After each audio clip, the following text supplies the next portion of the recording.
Great anime conventions have one thing in common: musical guests. In most situations, musical guests from Japan usually perform and then head back home. And only more recently have we seen artists go on extended tours across the US. So it's much more frequent nowadays, but you get my point. What if I told you there's a band from Japan that's been touring the US con scene since 2010, and they perform at US conventions all year round? I'd like to introduce you to Kazha.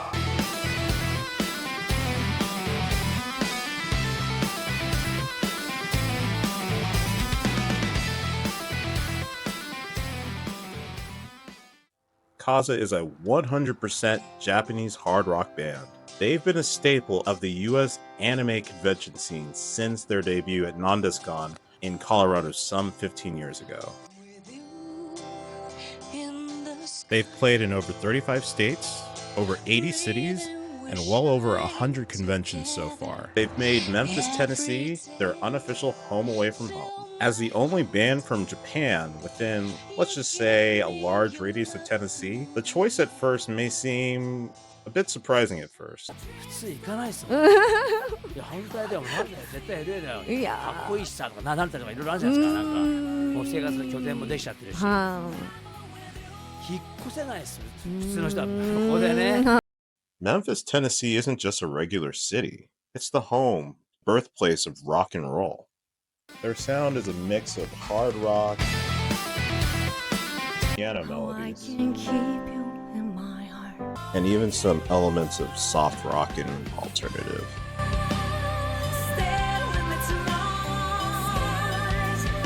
Yeah.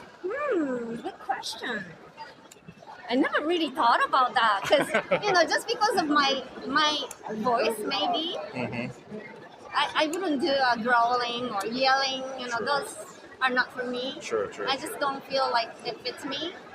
So I like clear, crisp voice better. Gotcha. So I was thinking like with the rock, it should be a little heavy. And like heavy like a hurricane. Heavy like a hurricane. Yeah, but then my voice kind of stands out because of the difference. Yeah.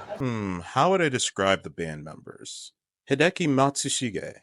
He's a man of few words who lets his dynamic guitar play do all the talking. The ever so graceful and multi-talented leader of Kazha, Miss Kazuha Oda, the lead vocalist and bass guitarist who also trained most of her life as a classical opera singer. Her vocal talent is matched only by her immense determination and work ethic to push the band each year to new heights despite the challenges of being a foreign band in a foreign land. And let's not forget Masaya, back to lead the drums and round out this three-piece ensemble. What bands influenced you?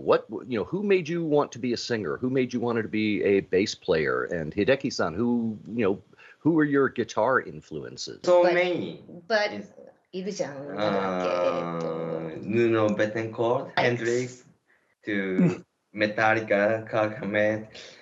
Yeah, so many influences. Yeah, and I grew up in classic also and pop music, so I was into more of a pop singers like Celine Dion or Whitney Houston, and so Hideki is mainly for more of rock bands. But with the rock music, I love Mr. Big, Eric Martin. Eric Martin. Oh yeah, Eric Martin. Eric Mr. Martin. Big, yeah. Yeah, I love his voice. And He's very good friend. yeah, I became friends. Yeah, but Nice. he came to Memphis, so Okay. yeah, and Sebastian Bach. Yeah. Yeah. But my main influence is Whitney Houston. Yeah. Oh, I see. When I was a kid. Yeah, my parents listened to her a lot. So Yeah. She had a wonderful voice. yeah. Right. Yeah. Okay. Yeah, we see Metallica pop up as influences for a lot of bands coming out of Japan. Oh yeah, I think so. Very, very influential there. Okay. I've given them a lot of praise and I've told you who they are. But to truly appreciate what Kazha is and what they've done so far, we need to rewind back to where it all began.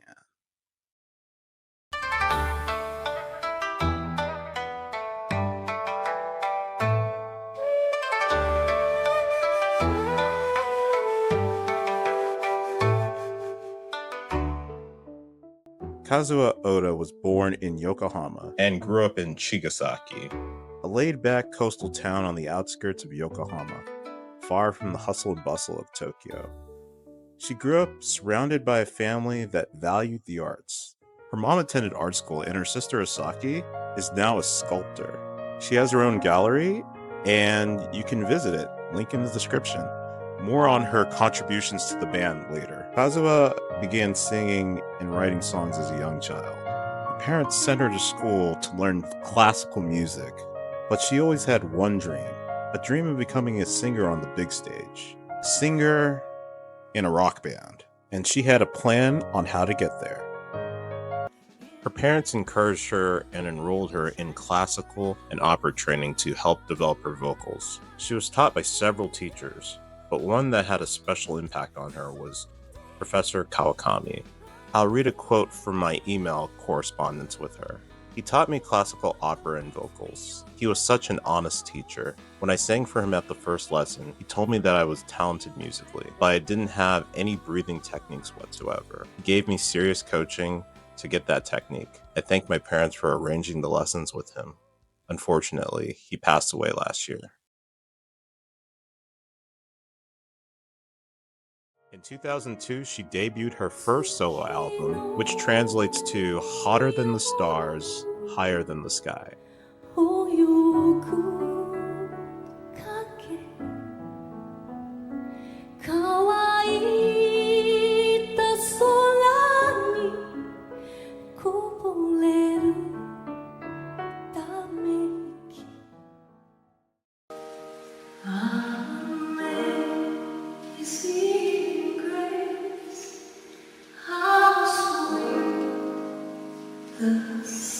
In 2005, she released her self-titled album, Kazuha. The best way to describe the music from this album is it's like choir music you'd hear in church. Songs like Ave Maria, Amazing Grace.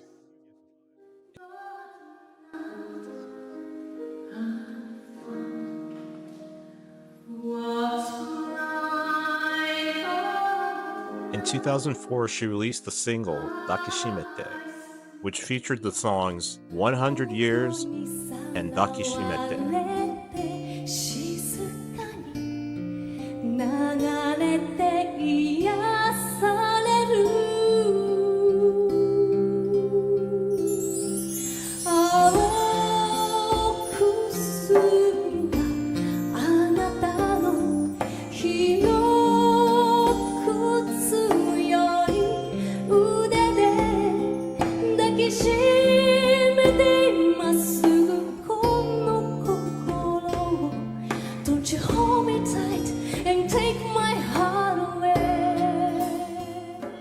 More on that later. And on this channel, I'd be remiss if I forgot to mention her various Anisong contributions. Okay, quick history lesson. Back in the early 2000s, there weren't that many legal ways for Western fans to get their hands on anime music, so we all turned to these cover album collections to enjoy our favorite tunes. This all while JASRAC was, and that's the Japan Music Copyright Enforcement Agency, essentially. So while they were getting their shit together on how to do the incredibly complex task of distributing anime music internationally, I could rant about this forever, but I digress.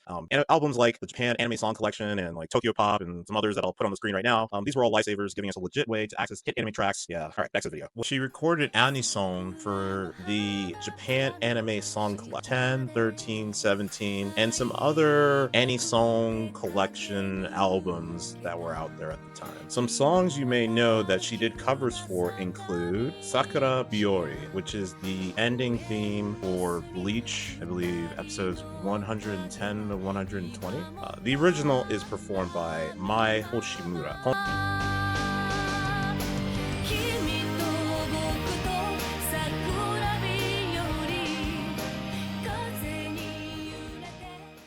Hono no Takara Mono, which is from the anime Lupin the Third. The original is performed by Yuji Ono.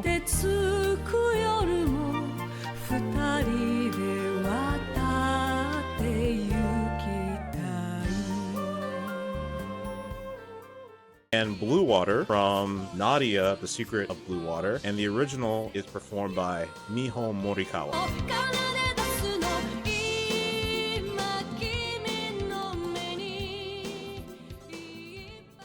By 2006, she had produced 2 solo albums, 2 singles, and contributed to various projects, various other albums. ライターをやってたのはもう最初にサインしたレーベルの社長の割と意向があったんですよね。なるほどね。でそんな私はあんまりソングライターよりは本当はロックの方に行きたいがっていう状態ではあったので。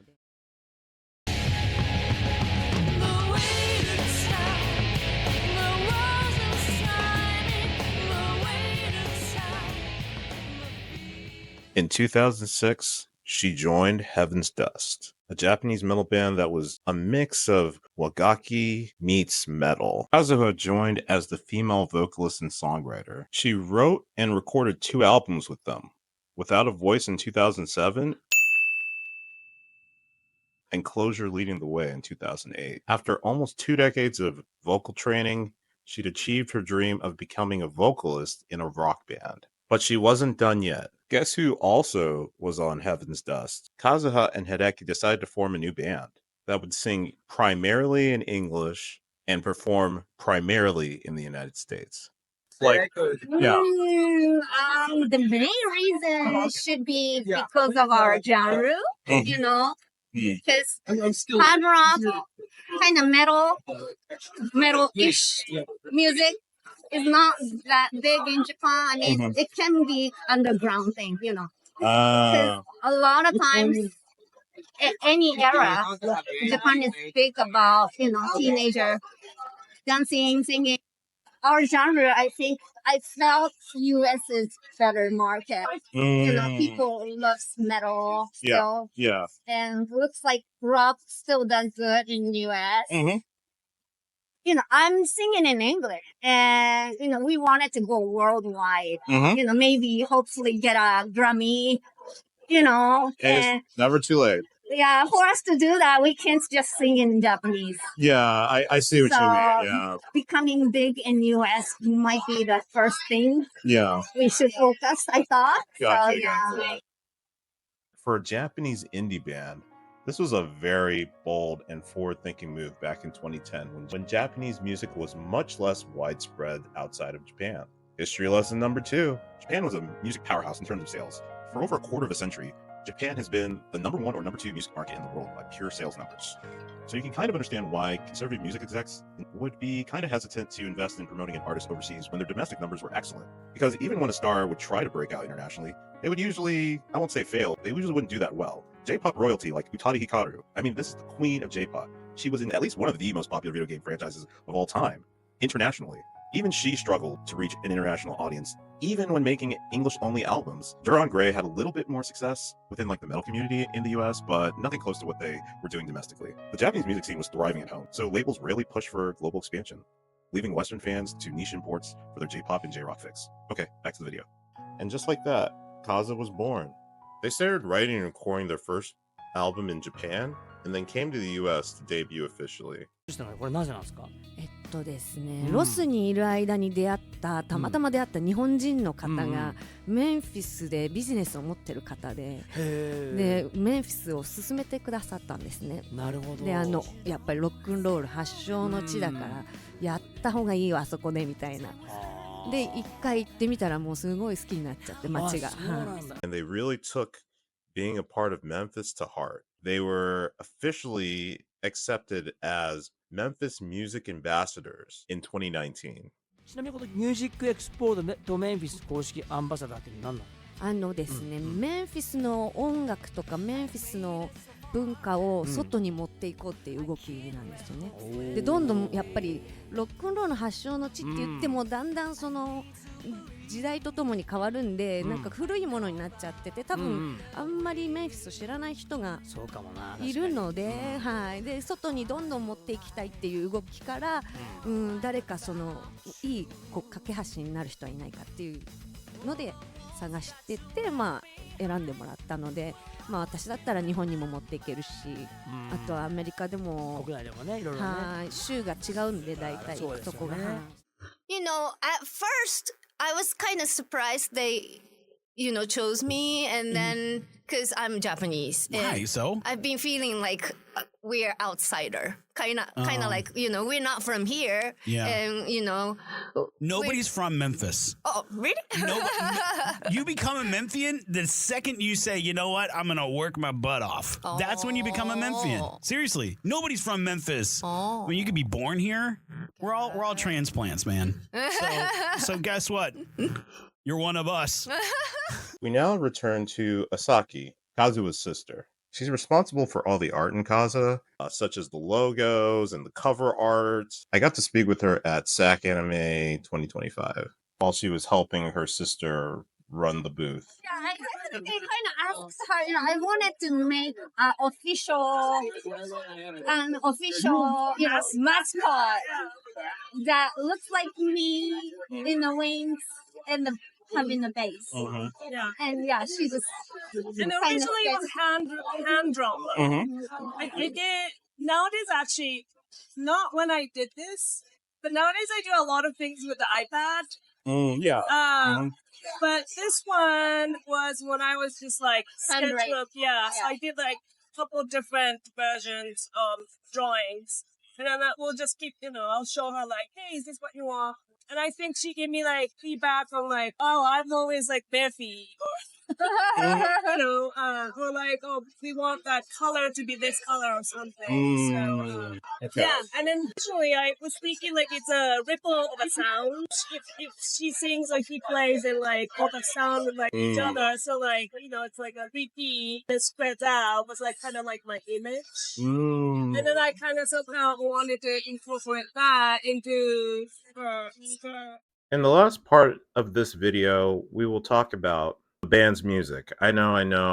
It's a little bit all over the place, but I decided that this would be best kept for last. And for anyone who's still watching, thank you.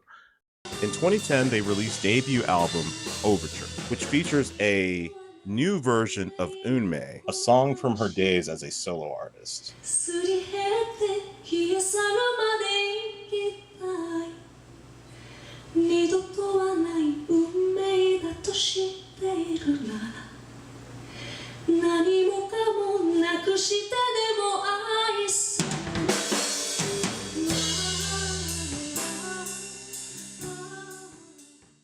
Their second album, Evolution, was released in 2013 and features a rock ballad version of 100 Years from her early solo career, if you recall. True to its title, Evolution was meant to signal the band's literal growth.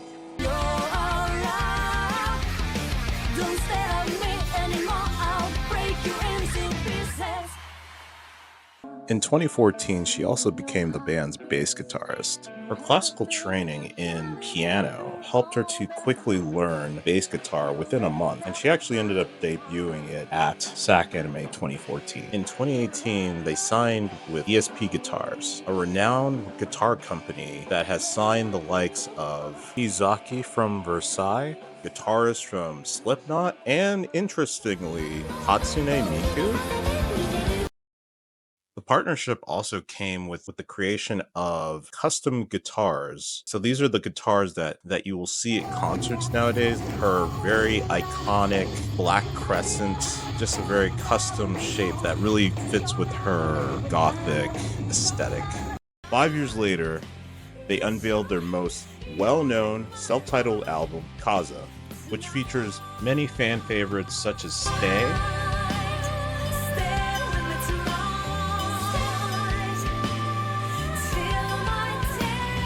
and especially the fan favorite track, Daybreak.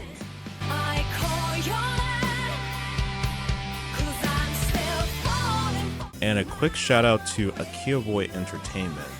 Did an excellent job shooting all the music videos for Kazha, so shout out to them. Their latest album, Reflection, released in 2022, offers an acoustic rearrangement of a selection of their songs. For me, this is actually personally my favorite album of theirs.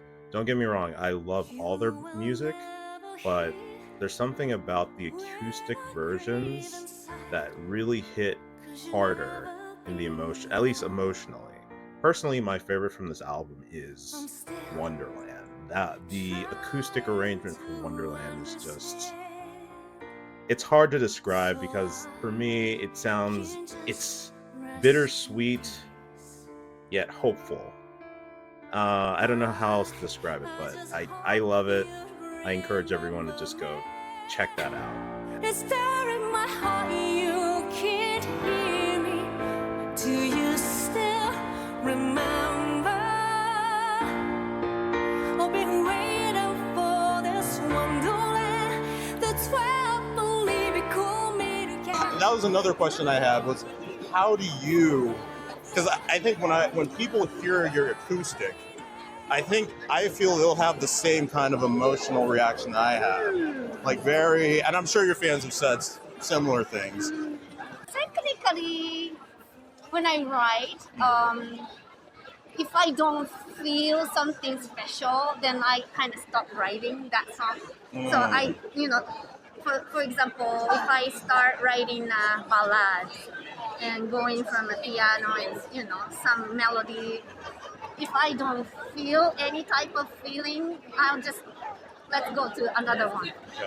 I toss it and then go to another one. So like usually it's kind of needs to connect with my own feeling. So when I was working on the acoustic, kind of same. I was imagining the original song, transferring into acoustic version. And, it came out really quickly, because of course I wrote those songs, so I already have a feeling to it. But like I even cry when I write. No, okay. When I feel something, like I even cry. Like, Okay. really cry. So it's not just us. Yeah. It's not just us. Yeah. Okay. Like No. I recall that song, like for example, Wonderland. I just and then It just comes. Are you? I take you to the last part of my interview with Kazha at SacAnime 2025. Here we're going to talk about her latest single, Dakishimete, which was released December 2024, basically a few months from when I'm recording this film. Your new single came out about 2 weeks ago. Loved it, of course, because I'm biased towards the acoustics. Because Dakishimete, how would you describe the song to people who maybe don't speak Japanese? Yeah. Yeah. Yeah, that song is about sky and the ocean. Okay. Like technically what around you. Okay. The whole world, Okay. the blue world, So it can be an earth or, but the main concept is about the blue thing around us. Oh, It okay. embrace us, Oh. So it kind of embrace them. Okay. But then, because you don't realize the sky or ocean or whatever around you. It's not easy to appreciate them in our life. Yeah, of course. Because it's just there. Yes. So it's like, it's the appreciation and, like let's embrace kind of thing. But, yeah, but the message is more about like, we are asking them to take us in, like, in their arms forever, kind of. Okay, so the earth. Yeah, earth. So, itself, or okay. Skies, ocean, anything blue around us. So not taking our planet for granted. I like that too. So, yeah. But it sounds like maybe to Japanese people, it may sound like a love song more than the, Okay. the earth. But some people do get it because I'm actually technically saying the ocean and You are, the sky, and so they Okay. can tell it's Gotcha. not a love song. Okay, yeah. That the Gotcha. personal love song. What inspired you to write that single? Like were you thinking about you're just outside looking around and you just felt inspired? Yeah. Okay. Like, very beginning of my singing career, like I started really early, but I was writing in Japan I was a songwriter, Yeah. so Yeah, that was like very old song for me. New. It's not something I wrote recently. But it's something this is the first time the public has heard it. Okay. Especially the international, followers. They never heard of it because I never released it in US. Oh, was it? I only released in Japan, but different version. Okay. It was with the guitar. Like acoustic guitar. Okay. So it's totally different sound. And the piano is actually played by a great pianist, Bob James. Okay, I was like, which songs are? I was just guessing it was all the piano songs. So no. That one I play on my own. Oh, okay. Everything play on my own. Oh, but this Dakishimete is played by Bob James. Wow. And he played like years ago, like 10 years ago for me to record it. And we collaborated, but then we never had a chance to release it. Wow. Yeah, back then I tried to release it, but like I was already working with my band and becoming busy. And then I just, Bob was like, why don't you release it? But like I was like, I don't have time right now, Unfortunately, I won't be able to publish it. And then, years later now, like I was like, why don't we do that right now? Just a surprise, like a Christmas present for everybody. Okay. Well, I'm glad I asked you. I never would have known. That is so cool. I just want to say thank you. Arigatou gozaimasu. And that's it. That's the end of the video. It's been fun doing this. A big thank you to Kazha for speaking with me at SacAnime 2025. Links down in the description to all the resources that went into this film. So go check out their music on Spotify, Apple. I created a playlist called the Kazuha Oda collection. It's a collection of every song you can find on Spotify that she was involved with. So stuff from her Heaven's Dust days, her Ani song covers, her solo music. And on YouTube, if you type in Kazuha Oda, you will find tons of clips, tons of stuff out there. And I'll also put all the links to the interviews that I watched and some of the ones that are some of the Japanese links as well, if you want to take a crack at translating them yourself. But if you're interested, I do have the transcripts. Anyone who's interested, just feel free to reach out to me down in the description, down in the comments, or hit me on socials. Yeah, and that's it. Peace out. Oh, I forgot. I'm sorry. I forgot. One more thing. They're on tour. They're on tour in April. I will put up I'll put up the flyer for the dates, but I do know they're going to be in the East Coast of the US in April. So definitely go check them out. If you are within driving distance, I think it's worth it. It will be a fun weekend regardless. So if you're able to, go check them out and tell them I said hi. If you're ready to